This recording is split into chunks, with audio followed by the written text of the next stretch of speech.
Welcome back, everybody. It's Andre Houghton, Andre CT Realtor, your Connecticut real estate agent.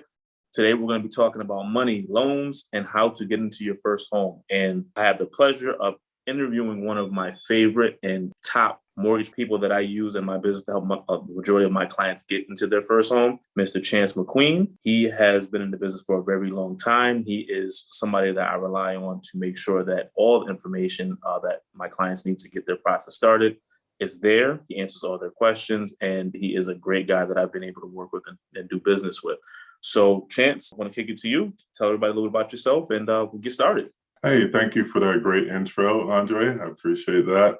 It's Chance McQueen. I've been in the industry for quite a few years now. Fortunate for me, I've had the pleasure of working with agents such as Andre, who was great with his clients and a great negotiator, and that's what you need in this industry. I work with a lot of first-time homebuyers primarily. One of the things that I do to differentiate myself from a lot of the other mortgage guys out there is I take my client by the hand and I walk them through step by step. Let them know what the next step is along the way. Try not to give too much information because then you get sensory overload. But that's one of the things that I do. The biggest thing I always talk when people kind of give me their first call and they're saying, hey, I'm looking to get started or I'm thinking about buying a home. They always ask, what's the first step? What's the first step when somebody's getting into the process or thinking about starting the process of buying that home? Well, the first step is contacting a mortgage.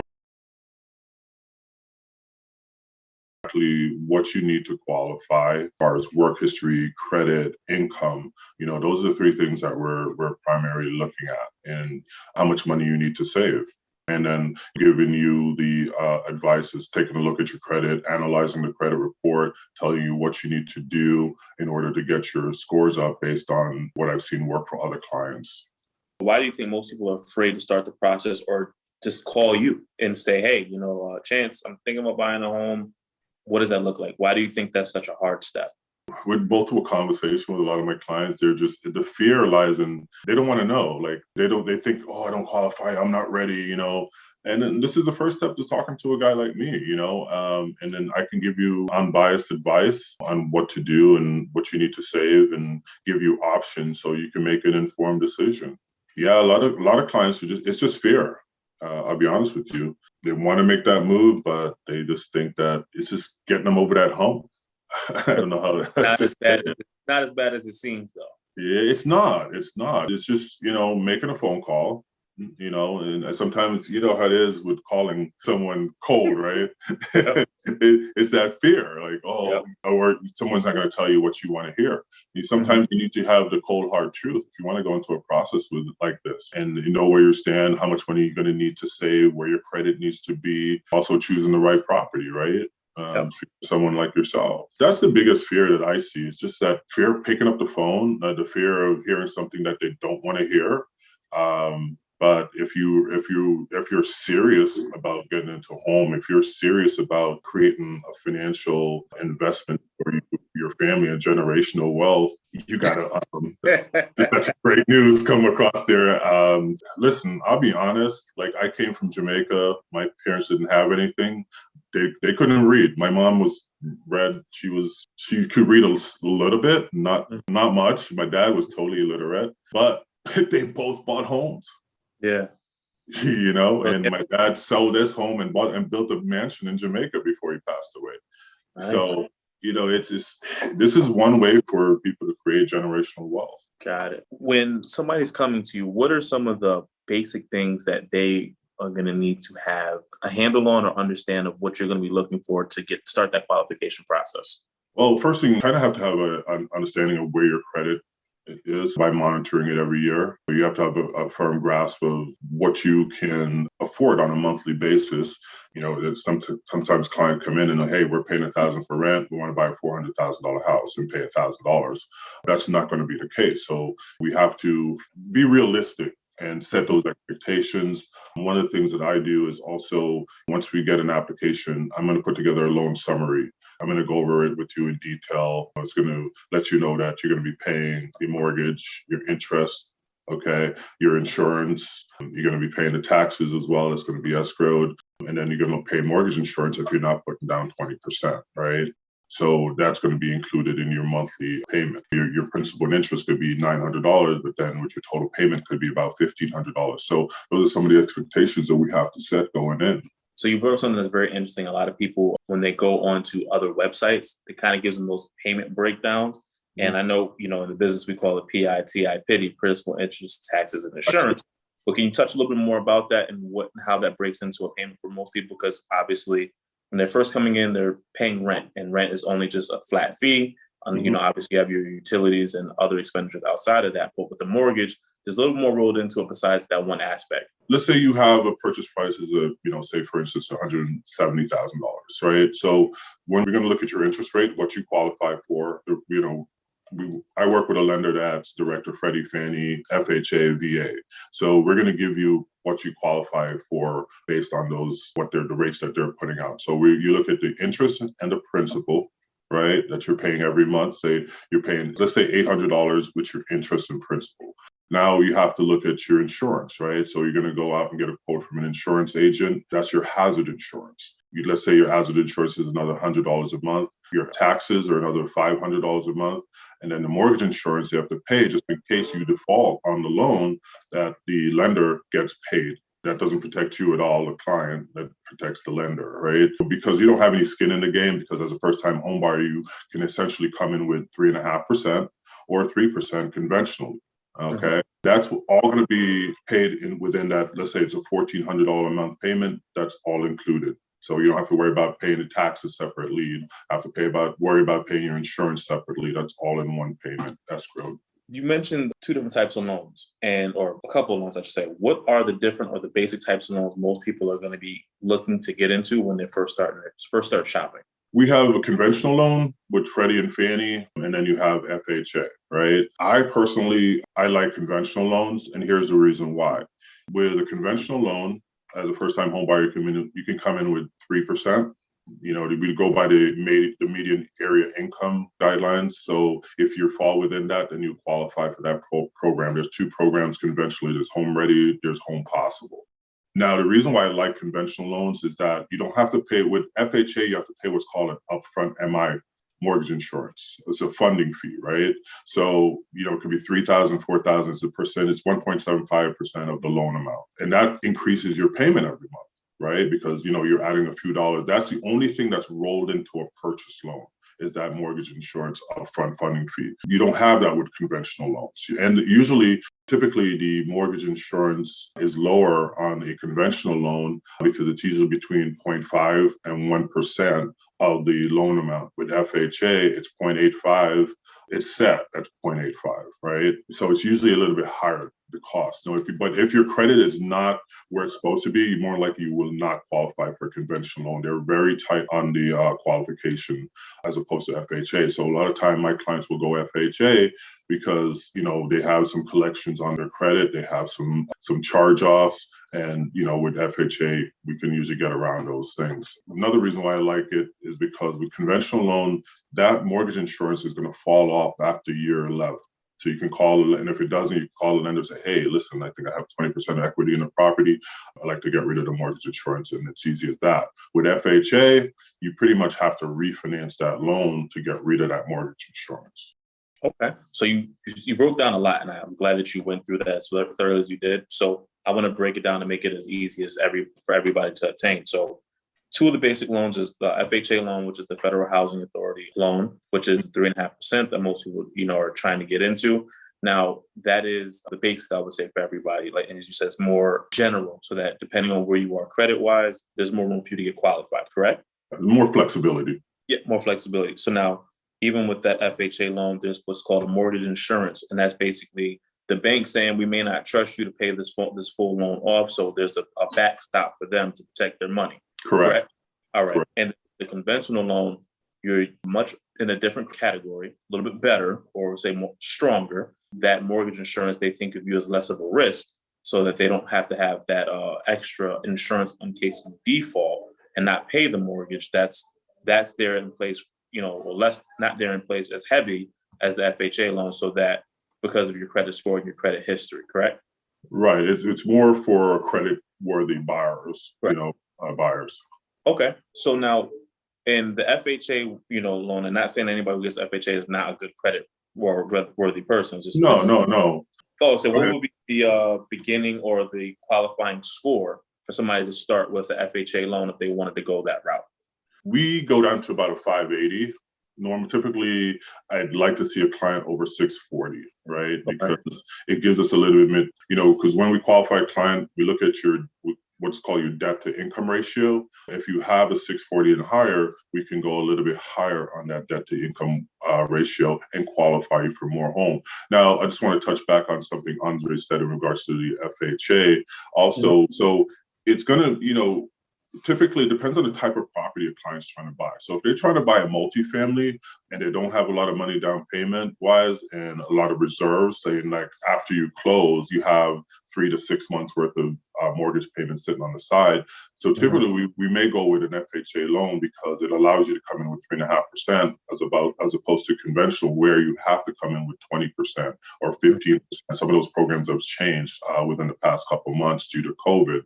Home Possible used to allow the client to come in with 5% on a multifamily. That has gone away. Now it's like 15 to 20%, depending on the credit scores. And most of the typical for multifamily, you got to have a 700 or it just won't work. And there's another reason why you want to go FHA. So use that FHA loan the first time, leverage that 3.5%, get into a 3 to 4 unit, as an invest. If you want to look at investing down the road, that's probably the better option. And then later on, rent that one out and then move to a single family and still get in with 5%. Now, you said something that was very, very impactful, and it means a lot. And, we've been talking over the course of the series about finances. And this is one of the biggest things that obviously affects you and your ability to help them get to their end goal, which is buying a home, is the debt to income. Can you speak more about that? Because it always sounds good when other people hear it besides coming from me or a financial advisor. It's a phrase that everybody hears, but in actuality, I think we don't take heed to what it really actually means. Can you break that down a little bit better? Or a little bit more, I should say. Okay, so when it comes to mortgage and the DTI, which is short for debt to income, we're going to look at what's on your credit report as a minimum monthly payment. So let's say you have a couple credit cards at $25 a month, you have a car payments $350. We're going to add that together, and then we're going to add it to your new mortgage amount, and then hopefully divide that by your income. So hopefully you're within the percentage as the debt to income percentage for qualifying for the amount that you're looking to buy. Because sometimes if you don't have enough income, that's why sometimes you'll need a co-borrower because you don't have enough income to qualify for that $200,000 house. You only qualify for 150, which all your monthly debt expenses plus the new mortgage. That does make sense. So now with your debt to income, let's say, because I've talked about with other professionals, credit cards, car loans, etc. Credit cards being specific, what is a good gauge that people should say the balances and stuff like that? Because that makes a big debt or dent in what their credit score and debt to income ratios for you is going to be. Yeah, well, typically I tell my client, to optimize your credit scores, pay that credit card every month. Paid off every month. If you can't, then the next best option would be to have it under 25% of credit utilization. And meaning, so if you have $1,000 limit, you don't want to be more than $250 a month as far as that carryover balance. Okay. Yeah. And car notes, how those are a big big expenditure. Yeah, Andre, car notes and student loans. Those are a couple of things that can kill a deal. What can people do to either preempt themselves to make sure that that expenditure doesn't hurt their debt to income or doesn't hurt their ability to qualify? Make more money. That's always the idea. Make more money. You have to get more money. Whatever you got to do, make more money. Do it. Make more money. Make more money. Here's the thing. So if you're making good money and you got a $500 car payment, hey, that's fine. But if you're only making $2,500 a month and you got a $600 car payment, and then you're trying to take on a $1,400 mortgage, it's not going to work. Because now we're at $2,000 and we got $500 left over for your monthly. Because when, the government set up these debt to income ratios to make sure that they don't want to repeat the mortgage collapse of 2008. So they want to make sure that, every individual that gets into a home has percentage left over for in case things happen. You know what I mean? To save for college, save for calamities, and can live and Just to comfort. live life. Yep. Just to Right. live life. So they're not overwhelmed by a mortgage payment, and that's what they're working to pay off as a mortgage. Because, a mortgage is an asset for you. That's one of the biggest tax advantage write-offs you're going to ever have, right? And put more money in your pocket at the end of the year. Right. And it's an investment when you look at retiring. So if you buy a house at 30 and you retire, you pay it off in 30 years. And when you retire, you got all that money right there, regardless of the markets go up and down in the next 10 years. Right. So it's a great investment tool. The market's cyclical. It's up and down. So you can't look at, well, I'm buying it for 2 now and it might be worth 180 next month, because 3 years from now, it might be worth 250. Yeah. Last year, bought a condo in New Haven for, I think it was $220,000. The taxes were outrageous. I was like, you really want this place? He's like, oh, I love the view. I was like, go for it, man. I got you, right? Yeah. So, and he came from another lender who couldn't get it done. I got it done. And it was ecstatic. It's right on the beach. But now that property is worth $325,000. That's probably not even a year later. Location too. Location, yeah.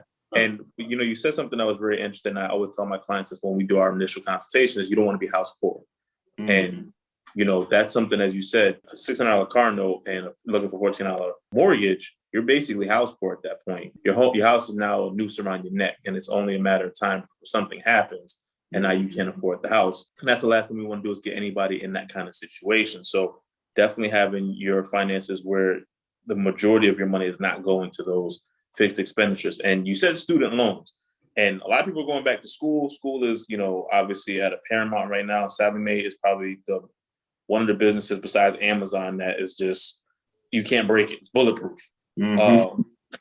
How can, somebody manage or minimize that? Because obviously the more education you have, the better you're able to have, the higher learning, the better, obviously, income and earning you can have down the road. But as you said, it does play a role into your ability to purchase a new home or get into the home financing. When it comes to student loans, if those student loans are in deferment, it's showing 0 on your credit report. If you're going FHA, we have to, even though it's 0, we have to debt you 1% of that student loan. So if that's a $60,000 loan, and that's going to be $600, we have to add to your monthly debt. So that can really kill, what you're qualifying for. A lot of times we'll go Freddie if the client qualifies conventionally.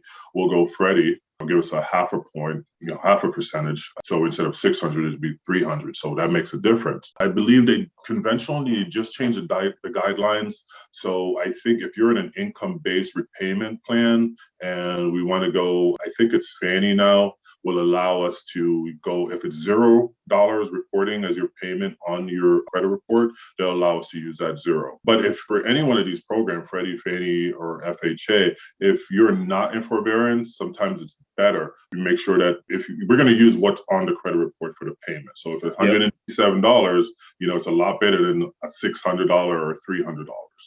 I need between a 580 or 640 to qualify to purchase my first home or my repeat home. But let's stick with first home. What is the first time home buyer program? Is the first time home buyer programs? I always get the question, down payment assistance. What does that look like? What is the truth? What is the myth? Well, here's the thing, right? There are some home buying programs for first-time home buyers that allow them to get down payment assistance. But here's the thing now. So coming back to your debt to income ratio, for those programs, we go from a 56 back end with FHA now down to like a 45, I believe, with down payment assistance. So instead of qualifying now for that 180,000, now you only qualify maybe 130, 140 because it's that big reduction. And then also one of the things I don't like with down payment assistance program is the cost. Back to the programs for first-time home buyers. So it comes back after a couple of minutes. So as a first-time home buyer, you can come in with as little as 3% and 3.5%. That's what that allows you to do as a first-time home buyer. Because let's say you had a 3-family and you wanted to buy a single family, then you can go with a 5% conventional. Now if you had a single family and you want to go to a 2 or 3, you got to come in with 25%. Got it. If you want to buy a second home, you got to be 15 or 20% depending on the program. So the percentage is going to be a lot higher. You're going to have more skin in the game as opposed to being a first-time home buyer and coming in with a low down payment. That's what they allow you to do. And also, you can get a gift as a first-time home buyer. So let's say you 3%, you can get that in a gift. 3.5% it can be a gift from a family member. Sometimes I have clients that come in with no money. They get a seller's credit from the seller, and then they get a gift from a family member, and they may have to come in with $5,000. When you said something that was very interesting about the back end stuff, and I just want to make sure people are understanding. Mm-hmm. When you say the back end of 56, 53 and goes down to 42, you're saying the amount of debt to income that will allow you to have to qualify for a loan shrinks if we have a down payment assistance program that we're adding on top of that, because they're more stringent. Something else that we have to take into account that has to be paid back. Your expenses and your credit score play a big role if you're going to be using a down payment assistance program. Not that you can't do it, but it's a compensating factor that makes a big difference in your qualifying for a home. Is that correct? Yes. And then also with those down payment assistance, you have to pay a point. That's going to be 1% of the loan amount to get that rate. And if you go FHA, we're going to get you that rate. You're going to pay a point for it to go with the down payment assistance program. So now, you're going to add that to the total loan cost. All that down payment assistance, all that money is going to roll into the down payment. So, with the down payment assistance, you're going to have a first mortgage and then you're going to have a second mortgage. So, it's not free money. A lot of people think, I get, I go Chapa and I'm getting down, I'm getting free money. It's not free money. You're paying it back. And the cost outweighs it. I'm not a big fan of those programs. So basically what you're saying is, and CHAFA stands for Connecticut Housing Finance Authority. So it's a state program specifically for us in here in Connecticut. But if you do take a down payment assistance program, there are hidden costs or other costs that aren't always led with first that could either affect your payment and your monthly payment or just the overall purchase ability to buy the home that you're looking for. So you have to be aware of what you're signing up for when you're looking at all programs. And also, you can't sell that property for, I believe, 8 years. And if you do sell it, you have to pay what's called a recapture fee. Yep. So basically, I think it's between 5 to 8 years, depending on depending on each program that's available. Yeah. I'm not sure. I'm not the Chaffer guy, but there's there's a time frame. Let's use our basic numbers. I'm looking to buy my first property, $100,000. I'm going to go FHA, which is 3.5% down. So I need, based off what you're telling me, is 3.5%, which is $3,500 out of my put down on the property. Are there any other costs that I need to be aware of or be prepared for that also comes into the purchase of my first home? The other costs are going to be your insurance, which, it's going to be paid for the year. So that's going to be invoiced at closing.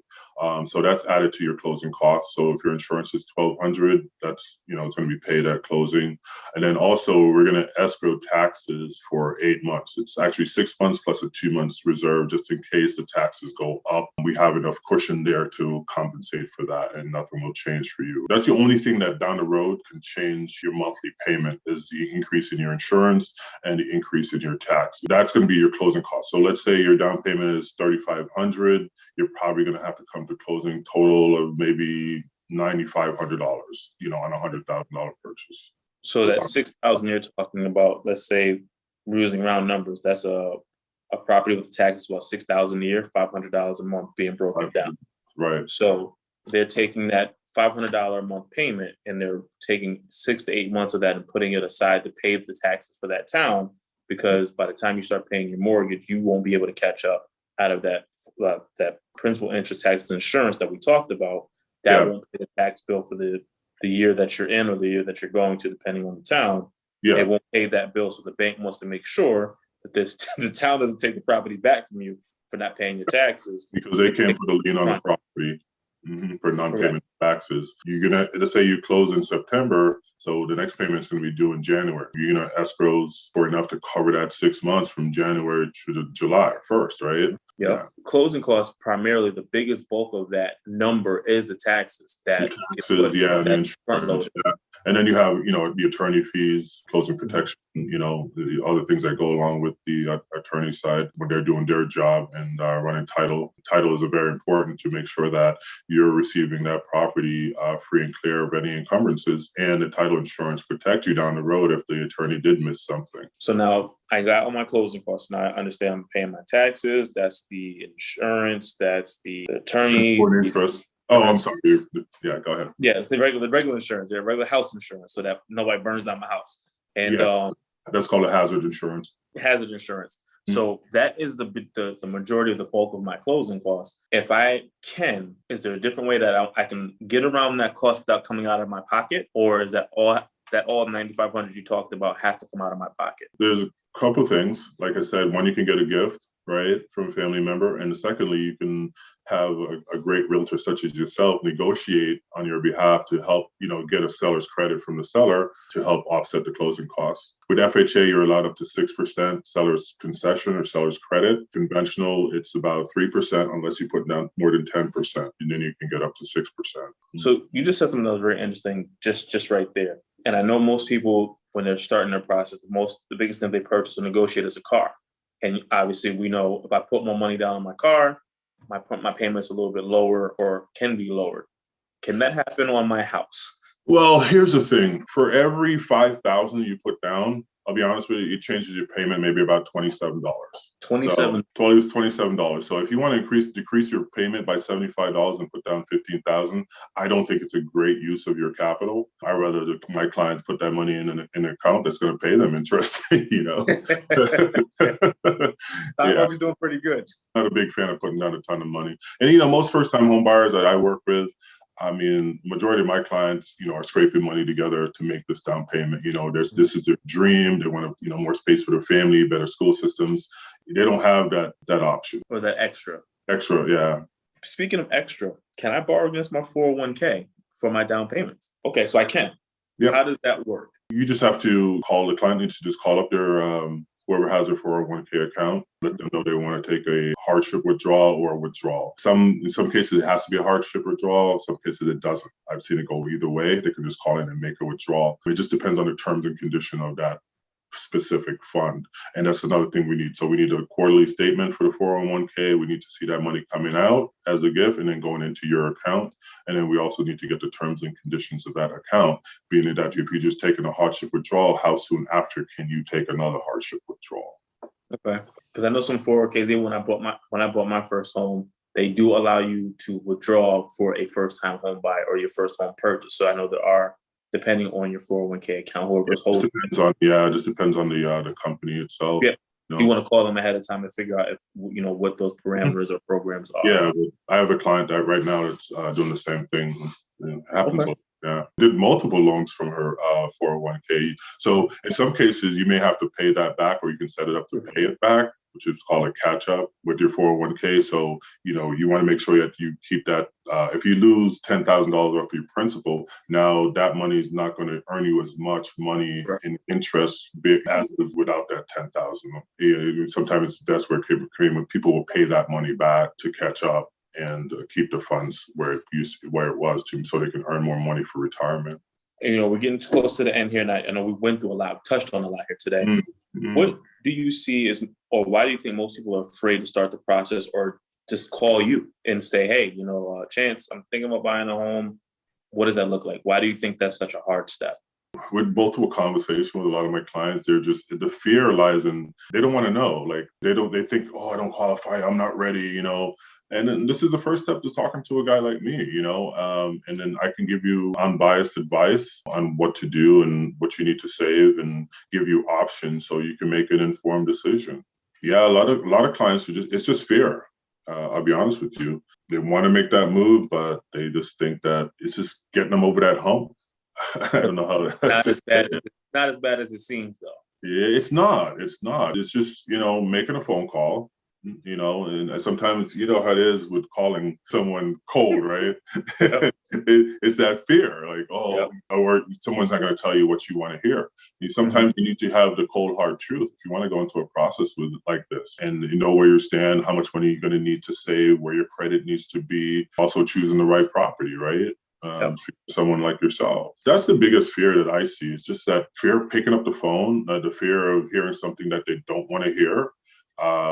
But if you're serious about getting into a home, if you're serious about creating a financial investment for your family and generational wealth, you gotta. That's great news come across there. Listen, I'll be honest. Like, I came from Jamaica. My parents didn't have anything. They couldn't read. My mom was read. She could read a little bit, not much. My dad was totally illiterate, but they both bought homes. Yeah. And my dad sold his home and built a mansion in Jamaica before he passed away.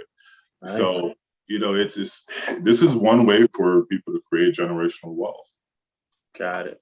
Okay. So Chance, what would be the 3 things you would tell somebody to get themselves in a position or to be ready to give you a call and say, hey, I'm looking to start this process? What would you tell them the 3 things they should start focusing on or getting prepared to do? 1, monitor your credit every year. 2, save your money. Don't go out there and spend it frivolously. If you have a set a goal and save towards that. And thirdly, call me. Stay away from Amazon and call you. Yeah, man. And try to reduce your debts. I would say that's the 3rd thing, really, reducing your debt. Don't go out and buy that $600, take out that $600 car payment. Listen, I make good money. I always buy used cars. I got a $250 car payment, and I don't even like making that. Because for me, the car just gets me from A to B. It's not a status symbol for me. It's an investment vehicle. Warren Buffett drives a Cadillac. Guy's got billions of dollars. So think about it. Use your money wisely. Use your money wisely. Leverage it, leverage it. All right. Well, guys, you heard it from the guy himself, the man, the money man, Mr. I'm Chance. the rainmaker. Yeah. Money falling down on you. Exactly. Man, thank you so much for having me on. I truly appreciate you and everything that you're doing. And let's make it happen. Absolutely, guys. I appreciate you too as well, Chance. We'll be talking soon. And you guys we will. taking time to be at the channel. Enjoy the rest of your day.